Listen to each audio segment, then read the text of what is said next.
di kesempatan yang baik ini Tuhan. Kami mau terus mengkonsumsi firman-Mu, menerima firman-Mu, karena firman Tuhan adalah kekuatan kami. Firman Tuhan adalah dasar bagi kami melakukan segala aktivitas kami. Mari sampaikan isi hati-Mu, kami siap mendengarkannya. Di dalam nama Tuhan Yesus kami berdoa. Haleluya, haleluya. Amin. Amin. Puji Tuhan. Salam Bapak Ibu. Apa kabar Bapak Ibu? Luar biasa, kabar baik, sehat-sehat. Puji Tuhan. Ya, sukacita. Ya, terima kasih, hari yang baik. Tentu hari ini hari yang luar biasa, dan kita ucapkan selamat kepada Ibu Si Hanifah, ya, yang hari ulang tahun. Persis hari ini. Begitulah ya. Selamat ulang tahun. Panjang umur, sehat, sukses selalu. Baik, saya mengundang kita untuk untuk membuka kitab kita. Ambil dari Roma. Kitab Roma pasalnya yang ke-7. Kitab Roma pasalnya yang ke-7 ayat yang ke-5.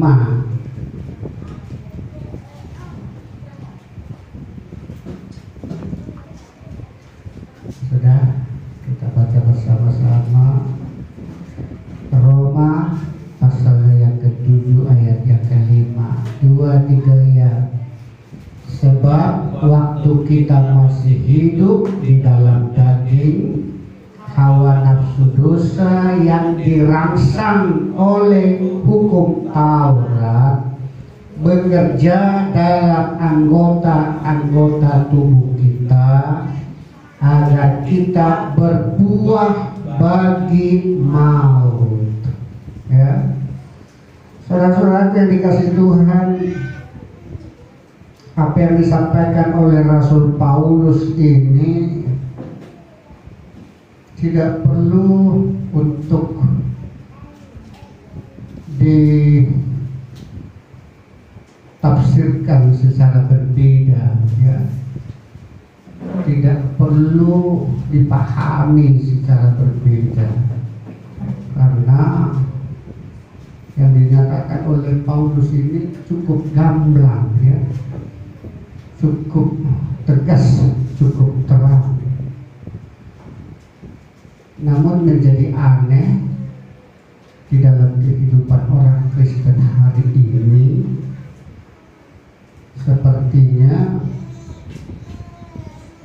berbeda dengan apa yang dikatakan oleh Rasul Paulus ini, ya. Padahal cukup jelas Paulus mengatakan, yang kali ini saya coba baca lagi buat kita supaya kita semua lebih jelas, ya. Sebab waktu kita masih hidup di dalam daging, hawa nafsu dosa yang dirangsang oleh hukum Taurat, ya, bekerja dalam anggota-anggota tubuh kita agar kita berbuah bagi maut. Ya, hawa nafsu di dalam kita dirangsang oleh hukum Taurat, ya. Namun sebagaimana saya katakan bahwa pemahaman orang Kristen hari ini menjadi seperti berbeda dengan apa yang disampaikan oleh Rasul Paulus, sehingga kita selalu berkata bahwa kita mempertahankan hukum Taurat itu, yang padahal di lain waktu Yesus pun sudah mengatakan bahwa dia sudah menggenapi hukum Taurat, gitu ya. Nah, oleh karena itu saudara yang kasih Tuhan, saya kembali menjelaskan kepada kita apa yang dimaksudkan oleh Rasul Paulus. Sebagaimana kita tahu bahwa semua umat manusia yang lahir ke muka bumi ini adalah merupakan keturunan dari manusia pertama yang bernama Adam. Jadi semua manusia yang ada di muka bumi ini adalah keturunannya Adam. Dan sementara Adam sudah jatuh di dalam dosa. Oleh karena itu, maka semua umat manusia yang ada di muka bumi ini sudah membawa sifat, sudah membawa genetik, sudah membawa tabiat dosa, ya. Karena dosa itu bukan sekedar perbuatan. Dosa itu bukan sekedar action. Dosa itu bukan sekedar apa yang dilakukan. Tetapi dosa itu adalah hakikat manusia yang merupakan keturunan Adam. Jadi dosa itu adalah sifat alamiah, sifat dasar, ya, sifat alamiah. Karena itu sudah dibawa sejak dia lahir, gitu kan? Ada sifat-sifat alamiah tertentu bagi binatang-binatang tertentu. Makanya kalau kita pikir-pikir, seekor ayam yang mengerami telurnya bebek, dan setelah menetas, ayam menggiring anak-anaknya, anak-anak adopsi tentunya. Lalu bebek ini sifat alamiah dasarnya adalah berenang, langsung masuk ke sungai atau ke kolam. Tentu induknya akan menjadi bingung. Kalau mau dicoba ikut anaknya, wah, bisa dia tenggelam. Karena memiliki sifat alamiah yang berbeda, ya. Sekarang kita bawa monyet, kita fasilitasi dengan fasilitas yang mahal-mahal, yang bagus, kasur yang empuk, kamar yang mungkin pakai AC, namun dia akan lebih memilih dia bergelantungan di dahan-dahan pohon, melompat ke sana, melompat ke sini, karena sifat alamiahnya memanjat, gitu ya. Seperti itulah Bapak Ibu Saudara yang dikasih Tuhan yang disebut sifat alamiah. Jadi setelah Adam jatuh dalam dosa dan mempunyai keturunan banyak sampai miliar, termasuk kita hari ini, kita sudah memiliki sifat alamiah itu, yaitu sifat alamiah yang dikatakan adalah dosa.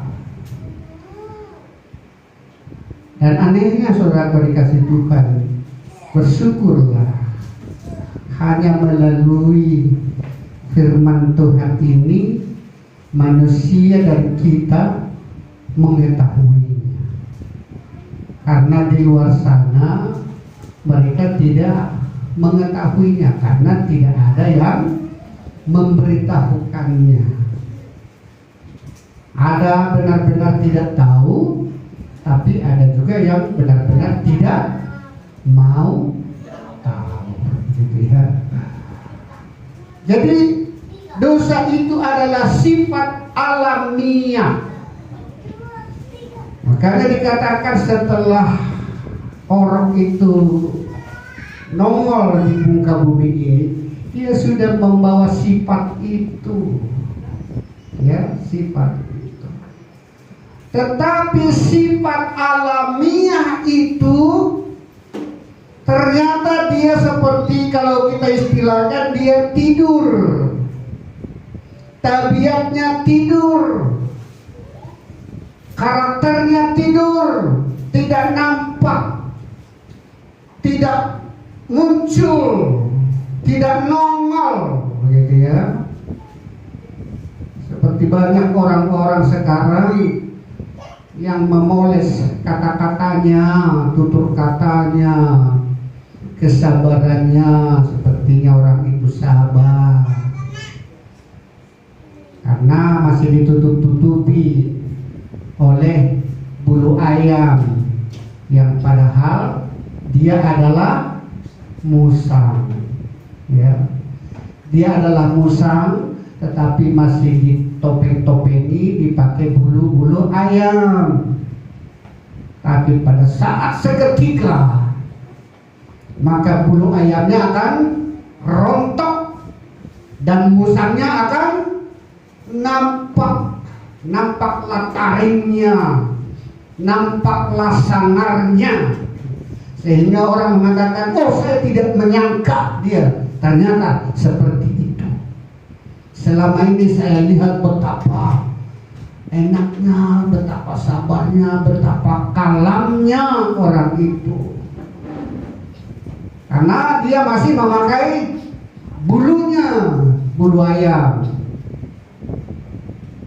Tapi pada saat bulunya rontok, maka kelihatanlah pelangnya, muncullah karakter aslinya, sifat alamiahnya muncul. Jadi dalam perjalanan manusia itu, sifat alamiahnya itu masih tenang. Di dalam orang itu masih tersembunyi, di dalam anak-anak masih tersembunyi. Sifat alamiah itu masih tidur. Seiring dengan waktu, usianya, umurnya, dan merangsangnya, ternyata dikatakan adalah luar biasa. Paulus membongkarnya. Ayat yang kelima tadi, sebab waktu kita masih hidup di dalam daging, hawa nafsu dosa yang dirangsang oleh hukum Taurat. Sifat alamiah itu dirangsang oleh hukum Taurat. Yang tadinya sifat alamiah itu masih tenang, ya, kalem, belum muncul, yang akhirnya orang-orang menganggap tidak jadi masalah. Padahal sesungguhnya bahwa dari awal pun manusia itu sudah ada dalam posisi bermasalah, tetapi belum muncul di dalam kehidupannya. Ternyata hukum Taurat itulah yang merangsangnya, Bapak Ibu Saudaraku dikasih Tuhan. Yang sementara ini betapa bangganya orang yang mau bergantung, yang mau mempertahankan hukum Taurat itu, yang mereka menganggap bahwa hukum Taurat itulah yang menuntunnya, ya, bahwa hukum Taurat itulah yang mengarahkannya. Padahal hukum Taurat itu berfungsi justru merangsang, ya. Mengapa merangsang? Supaya nampak. Makanya pernah nggak cara-cara psikolog ya, cara-cara psikolog menyelidiki mental dari seseorang. Ya, kadang-kadang dipancing-pancing, dipancing supaya muncul tabiat aslinya, masih normal atau sudah selek emosinya, masih emosi normal atau emosi yang tidak terkontrol atau emosi yang melenceng. Ya, ada emosi yang melenceng. Kalau diputar kaset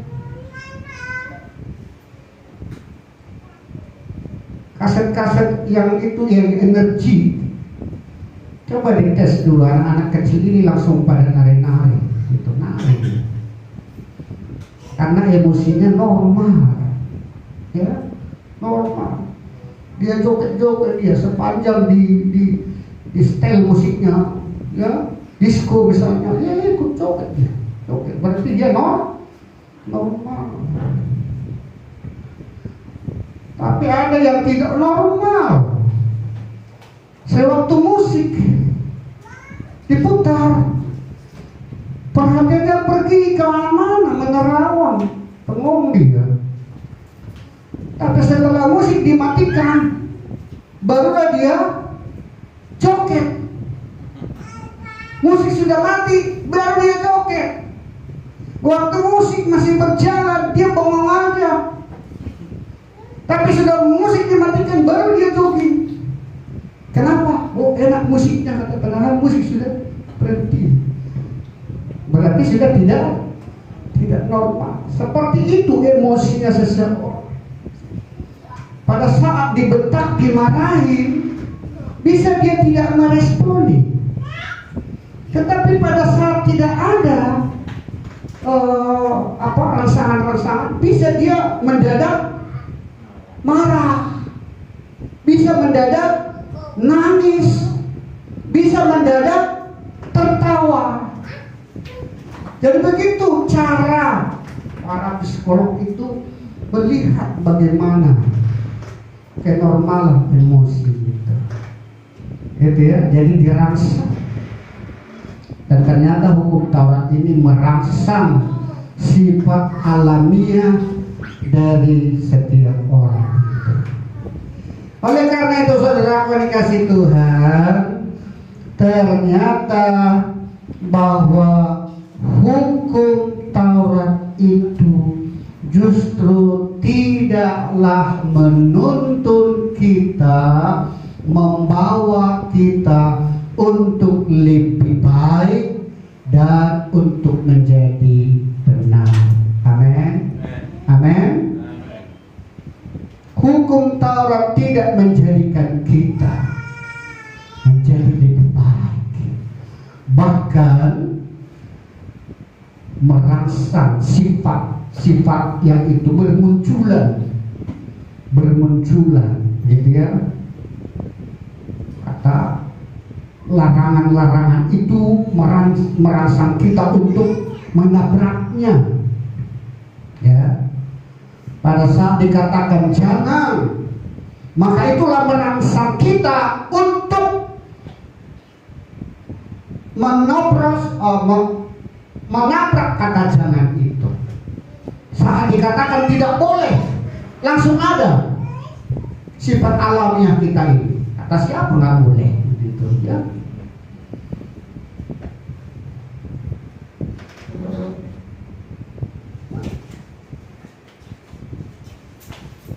Karena pada saat tidak ada kata jangan, itu tidak ada rangsangan kita untuk menabraknya. Tidak ada.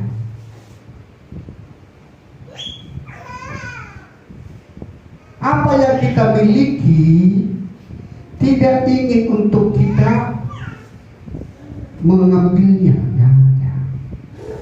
Tapi apa yang tidak kita miliki, kita cenderung untuk mengambilnya, bahkan dengan cara mencurinya, begitu ya.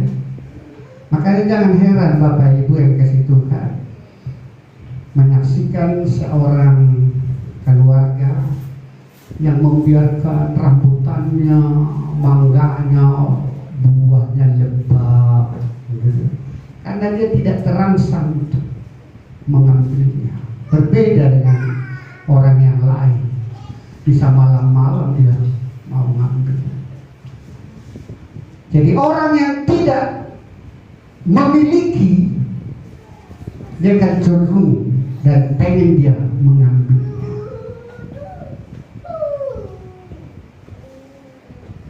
Ada orang yang benar-benar memiliki, tapi dia tidak merasa memiliki. Biasanya ini pada anak-anak, ya, anak-anak.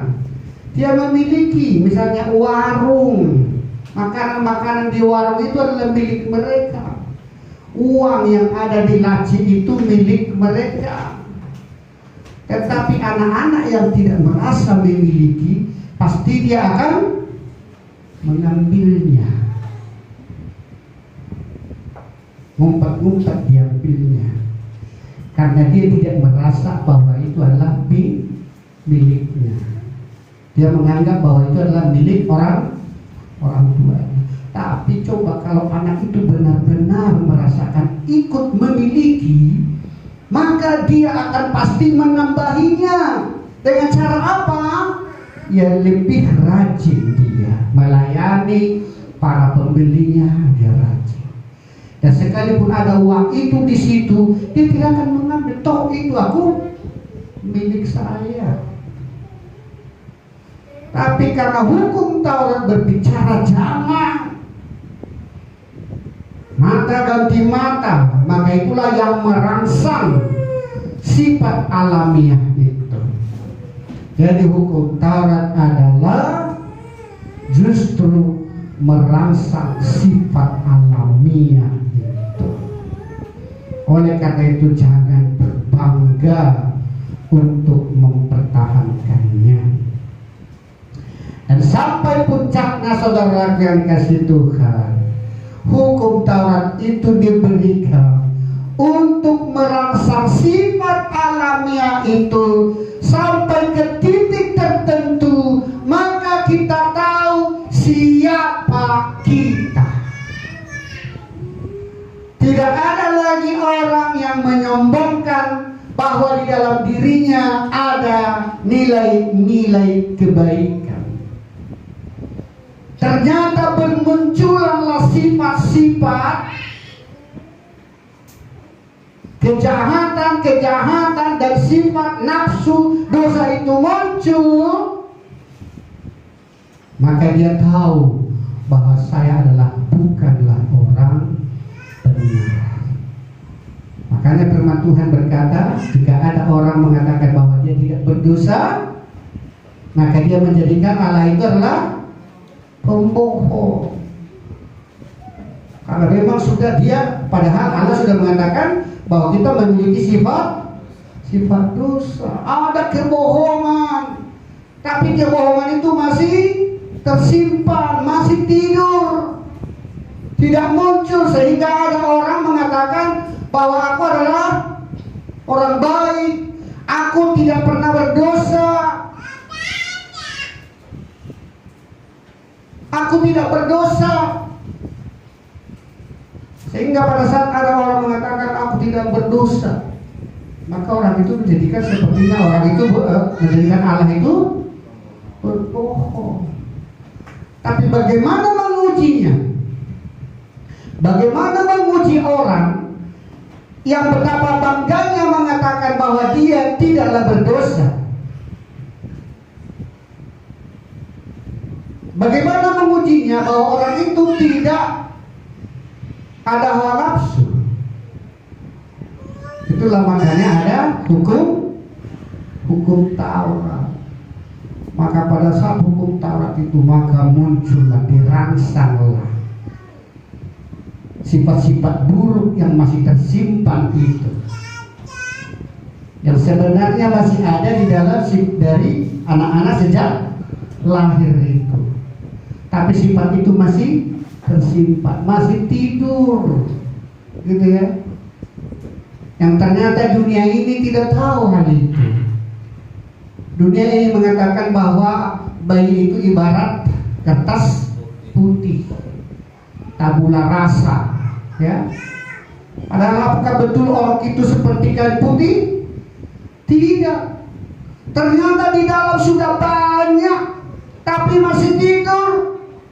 Karena dia sudah memiliki sifat alamiah yang diturunkan dari manusia. Adam itu sudah ada. Sekarang Taurat dia muncul. Maka ayat 5 tadi mengatakan bahwa hukum Taurat itu justru merangsang nafsu manusia itu, merangsangnya.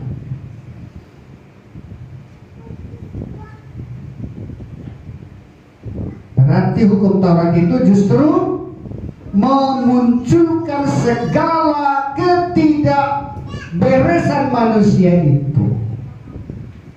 Yang puncaknya baru manusia itu menyadari sesungguhnya siapa dia, ya, sampai ke titik tertentu.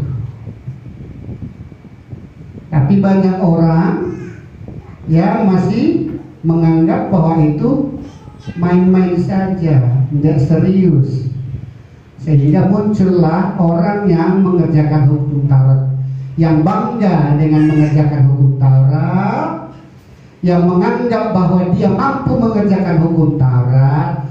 Jelaslah orang itu adalah orang yang munafik,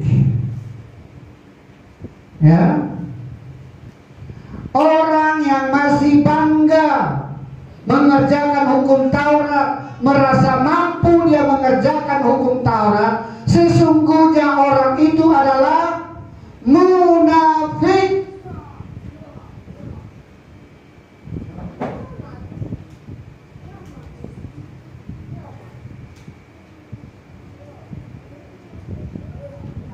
Berbohong nantinya. Aku bisa melompat 10 meter karena standarnya 10 meter.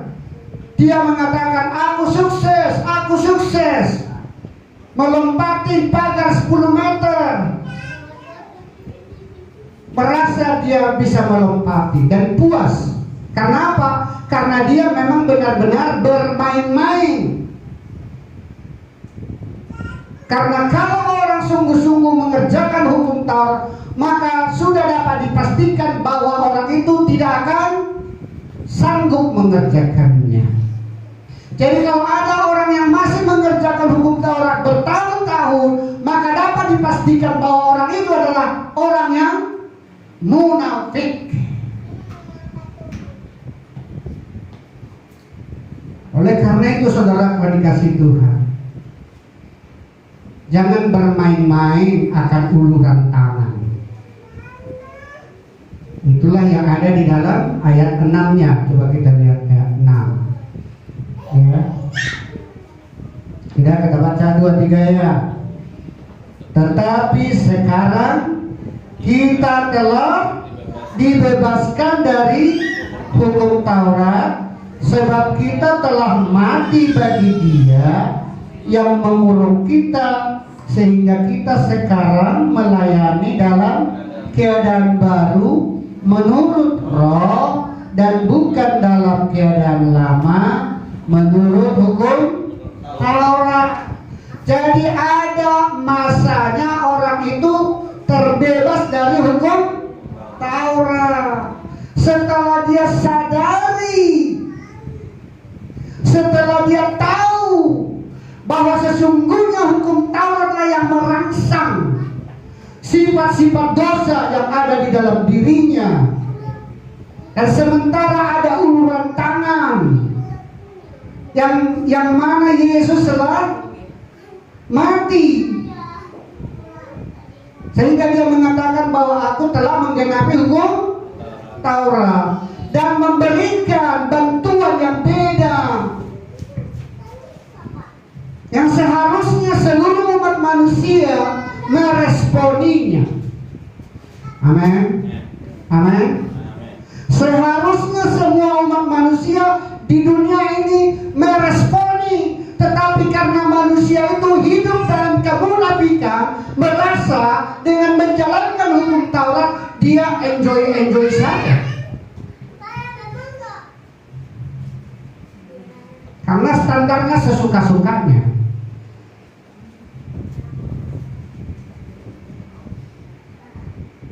Diturunkan.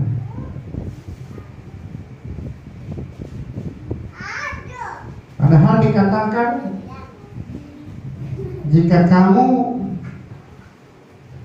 pikiranmu menjadi jorok pada saat kamu memandang seseorang, maka katakan congkellah matamu. Sekarang ada yang mencongkel mata, tapi ada nggak kejadian bahwa orang menafsu melihat seseorang? Sering nggak? Sering nggak seperti itu? Jika engkau membenci saudaramu, engkau adalah seorang pembunuh. Seorang pembunuh harus dirajam dengan batu. Banyak nggak orang yang membenci saudaranya sekarang ini? Banyak nggak orang yang membenci? Banyak. Tetapi apakah orang itu dikatakan sebagai orang pembunuh yang harus diadili di sana? Hukum Taurat itu sudah dipermainkan sesuka-sukanya. Dia bangga hidup dengan hukum Taurat, tapi hukum Taurat itu dipermainkan sesuka-sukanya. Sehingga tidak jadi masalah. Tetapi jika orang itu mau menjalankan hukum Taurat itu sungguh-sungguh, maka akan timbul gejolak. Timbul gejolak dalam dirinya. Aku tidak mampu Tuhan, baguslah aku mati. Ternyata aku tidak sanggup. Aku tidak mampu.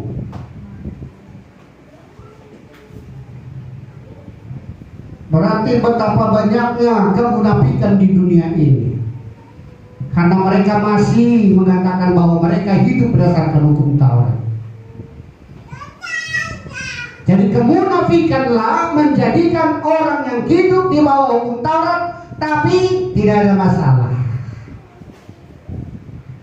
Dan pada saat orang itu benar-benar serius mau menjalankan hukum Taurat, maka dia akan bermasalah, sehingga dia akan mengangkat tangannya menyerah. Kata kuncinya menyerah.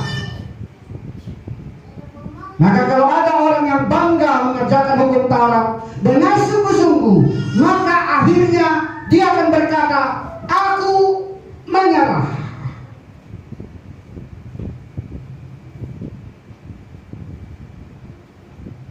Ya saudara-saudara dan kita semua, ada orang yang memahaminya, sehingga kita beberapa waktu kemarin menyerah dan kita meresponi apa yang diulurkan Yesus.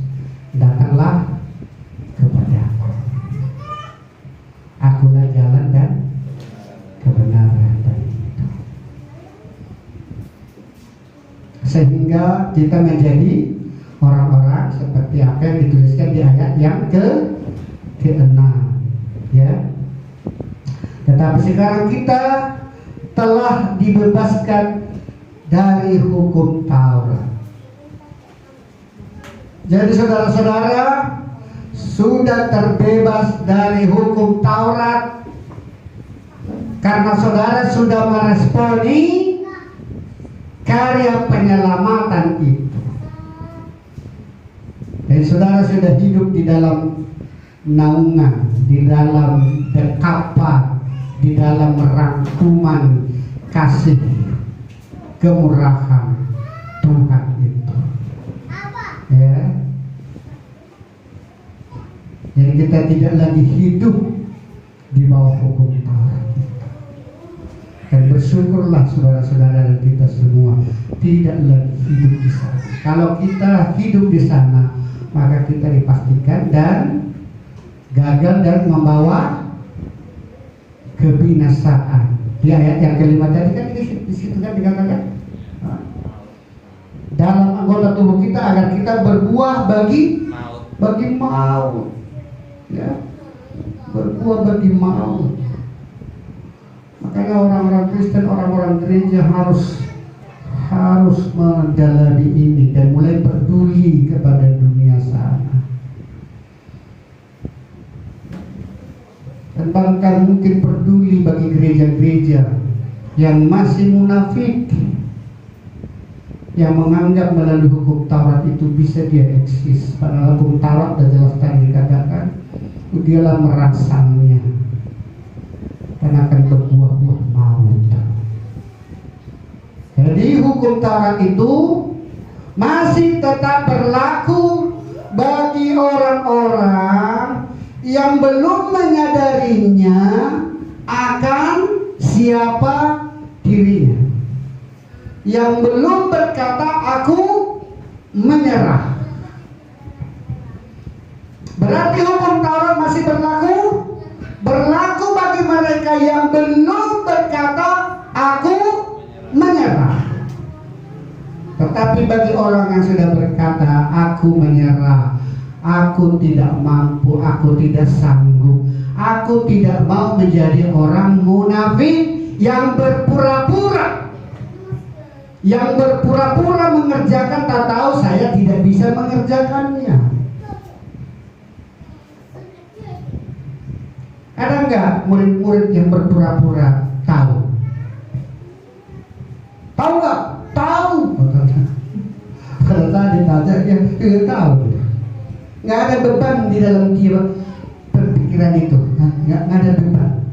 Nggak ada pemikirannya bagaimana caranya ya supaya saya tahu. Nggak ada. Enjoy aja dia, walaupun tidak tahu apa yang diterangkan oleh gurunya, dia berpikir. Tapi ada anak-anak yang serius sampai dikerut kening, kemana ya? Bisa berulang-ulang nanyakan ke guru, Bu, Pak, aku belum ngerti. Karena dia serius. Tapi ada yang cuek aja, tidak mau peduli. Jadi orang di dunia ini pun ada yang serius mengerjakan hukum Taurat, dan akhirnya orang yang mengerjakan sungguh-sungguh mengerjakan hukum Taurat, apa endingnya? Endingnya apa? Menyerah.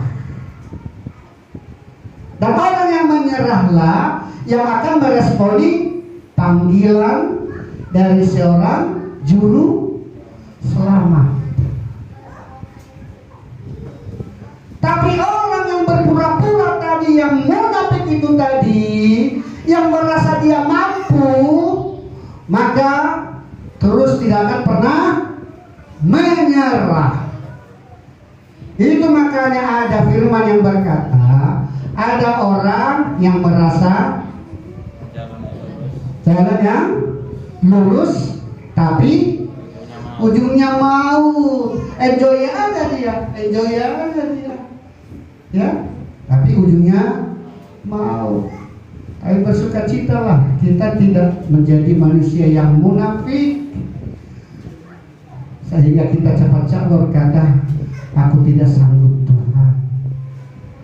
Aku tidak mau berbohong, berpura-pura bahwa aku sanggup.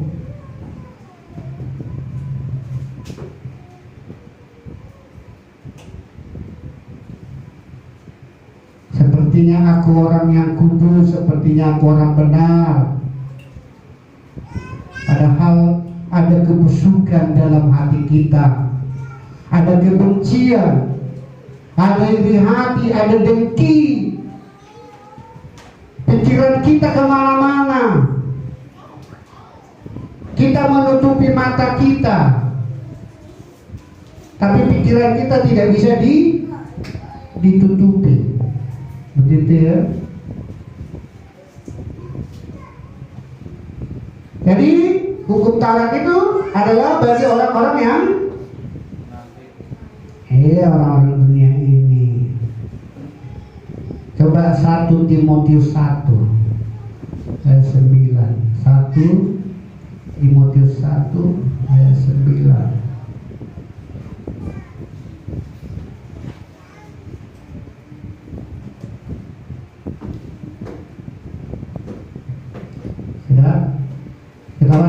2, 3, ya. Yakni atau mulai ayat 8 lah supaya apa ya nggak terpotongnya. Ayat 8, 2, 3, ya.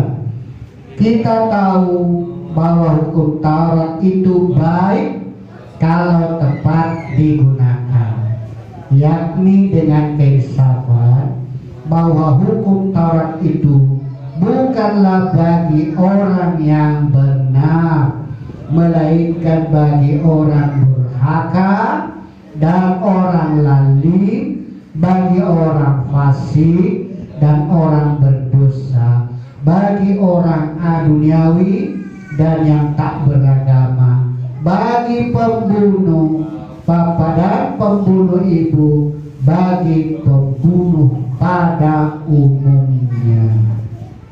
Ya, berarti hukum Taurat itu adalah bagi orang dunia ini sampai dia berkata, aku menyerah. Kalau ternyata sepanjang hidupnya tidak berkata menyerah, maka apa endingnya? Maut. Supaya orang tahu tidak pernah hukum Taurat itu diperuntukkan kepada seseorang sampai membawa dia untuk mengakhiri perjalanan hidupnya. Hukum Taurat itu diperuntukkan sampai dia kepada titik klimaksnya, dia berkata aku menyerah. Tapi bagi orang yang sudah menyerah, orang itu yang disebut orang lahir baru. Jadi orang yang sudah lahir baru, maka hukum Taurat itu tidak ada pada mereka. Amin. Amin. Coba kembali lagi ayat 9 tadi itu. Ya. Ayat 9. Yakni dengan keinsapan bahwa hukum Taurat itu bukanlah bagi orang yang benar. Ya. Saudara orang benar? Saudara orang benar? Amin. Mau saudara dikatakan sombong, terserah. Tapi ketahuilah bahwa orang yang mengatakan sombong itu tidak tahu dan bahkan tidak menghargai apa yang sudah Yesus kerjakan itu. Jadi hai Kristen hari ini yang berbanyak denominasi hari ini, jika engkau masih mengatakan orang yang sudah lahir baru, bahwa orang itu mengatakan puji Tuhan aku sudah menjadi orang benar, dan engkau mengatakan engkau sombong, maka engkau sendiri yang tidak menghargai apa yang sudah Yesus kerjakan. Oleh karena itu, apakah saudara malu bersaksi mengatakan bahwa saudara adalah orang benar? Maukah saudara bersaksi mengatakan bahwa saudara orang benar? Bukan pertanyaan, maukah saudara bersaksi? Mau nggak saudara bersaksi mengatakan bahwa saudara adalah orang benar? Mau?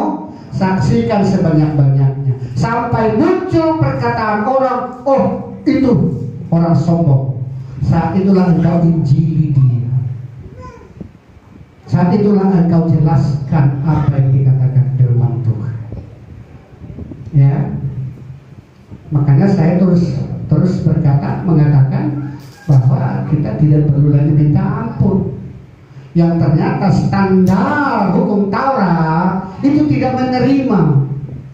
Yang ternyata sekarang Kristen mayoritas masih menerimanya. Kasihan sekali.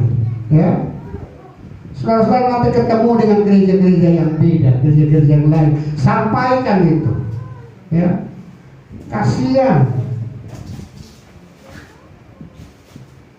Tanpa disadarinya bahwa mereka sudah menjadikan Allah itu belum mengampuni. Ya, mereka yang menjadikan Allah itu yang belum mengampuni. Padahal saya sudah pernah katakan di sini, orang yang tidak mau mengampuni sesamanya, yang rugi siapa? Yang rugi siapa? Nah, berarti sekarang kalau Tuhan belum mengampuni kita, yang rugi siapa? Kalau di benak kita Tuhan belum mengampuni kita, seperti gereja pahami sekarang hari ini. Makanya mereka berulang-ulang minta ampun, minta ampun, minta ampun, berulang-ulang. Berarti mereka menjadikan Tuhan itu adalah yang belum mengampuni. Orang yang belum bisa mengampuni sesamanya, yang rugi siapa?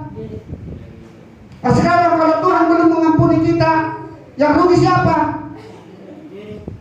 Yang kita jadikan rugi siapa? Yang kita jadikan Tuhan itulah yang rugi.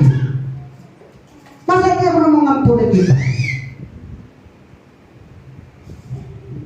Bagi kita menjadikan dia sepertinya yang rugi. Tapi ternyata memang bahwa Tuhan tidak pernah tidak mengampuni kita. Tapi kita seperti mau menempatkan Tuhan itu belum mengampuni, berarti kita menjadikan dia menjadi orang yang rugi. Betapa kejamnya sebenarnya kita. Kalau ini benar-benar disadari, makanya saya mengajak saudara-saudara, walaupun saya sudah berulang-ulang di berbulan-bulan, tapi kadang-kadang tingkat kesadaran itu belum sama, sehingga menganggap ini sepintas. Enggak serius kita, enggak serius.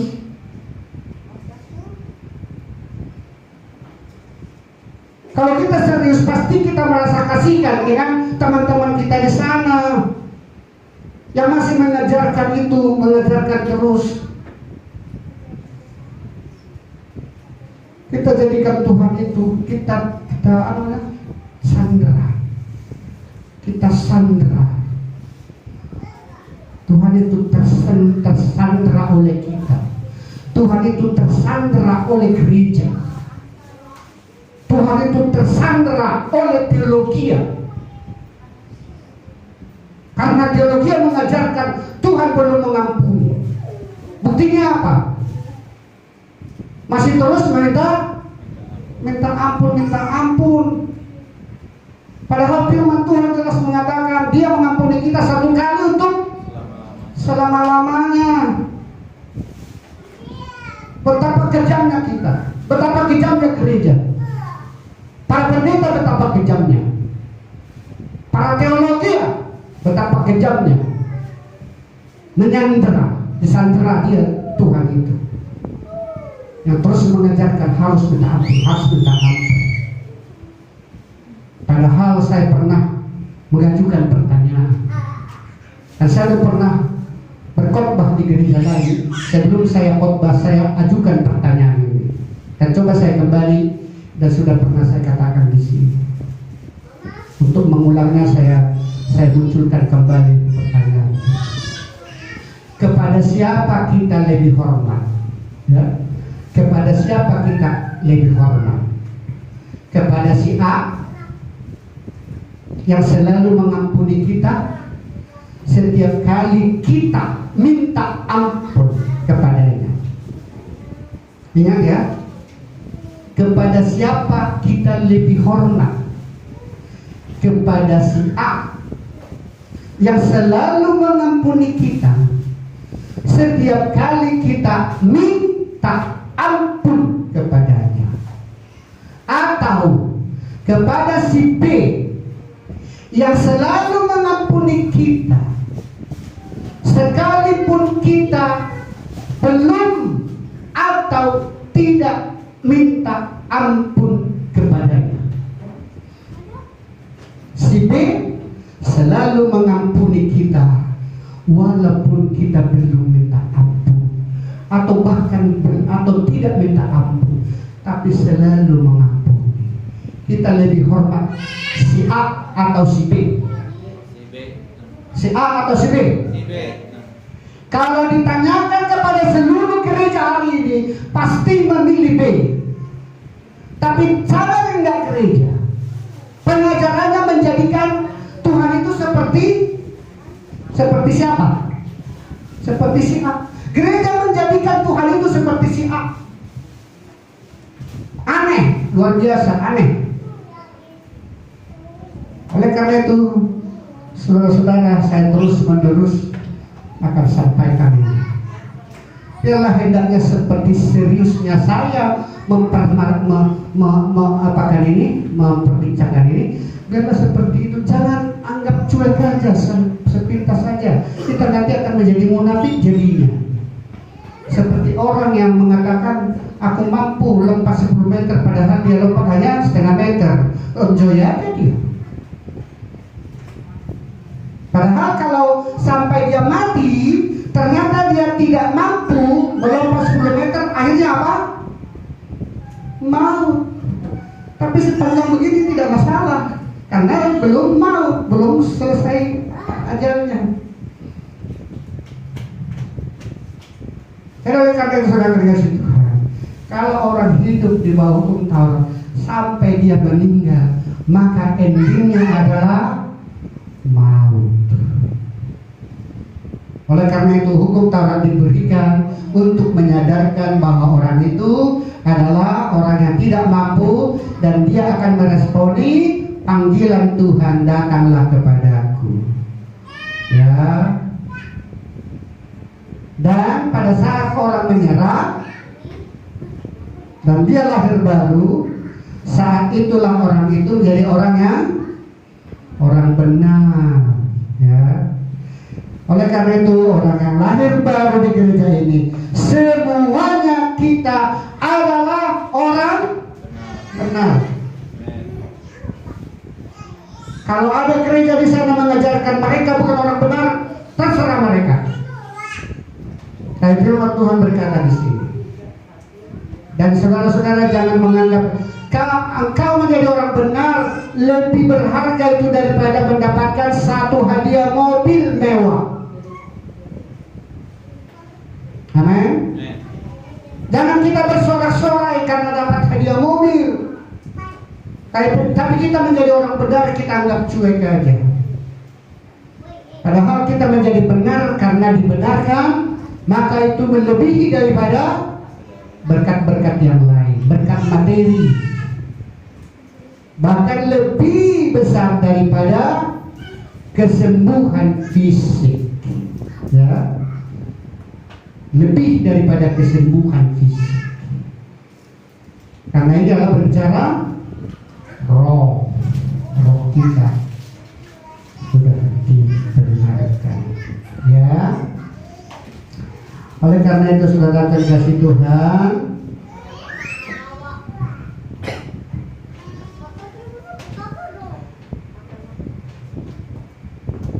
bagi anak-anak,